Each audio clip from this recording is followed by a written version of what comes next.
Yurtimiz hayotiga oid xabarlarga qaytamiz. Xato qilish insonga xos fazilat. Muhimi, xatodan to'g'ri xulosa chiqarishdir.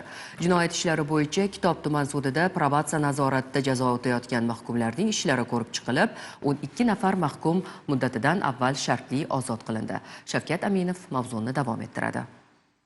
Eshigingizni taqillatib keladiganlarning hammasini ham niyati yaxshi bo'lavermaydi. Ayniqsa turli irim-sirimlar orqali ruhiyatingizga ta'sir o'tkazmoqchi bo'lganlardan doim hushyor bo'lish lozim.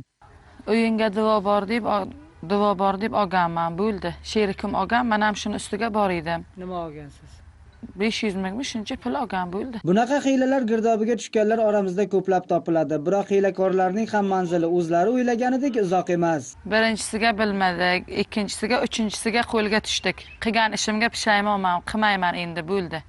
Harom narsani bolalarimga yedirmayman. Jinoyat ishlari bo'yicha Kitob tumani sudida muhokama qilingan tuman ichki ishlar bo'limi boshlig'i taqdimnomalari asosida nazoratda turib jazo o'tagan mahkumlarga so'z berilarkan, ular jinoyatining oqibatlarini tushunib yetishganligini va bundan xulosa chiqarganliklarini bildirib, o'zlariga nisbatan yengillik berilishini so'rashdi va albatta yakuniy qaror qabul qilishda mahkumlarning jazoga munosabati va ularning tuzalish yo'liga o'tganligi masalasiga alohida ahamiyat qaratildi.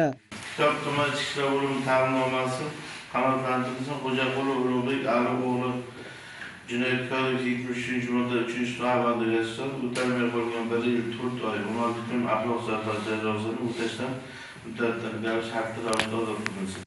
Bo'lib o'tgan sud davomida nazoratda turgan 12 nafar mahkum muddatidan avval ozod qilinib, ularga ozodlikning shartli ekanligi, qayta jinoyat sodir etishsa boshqa imkoniyat berilmasligi va javobgarlikning og'ir oqibatlarga olib kelishi yuzasidan huquqiy tushuntirishlar berildi.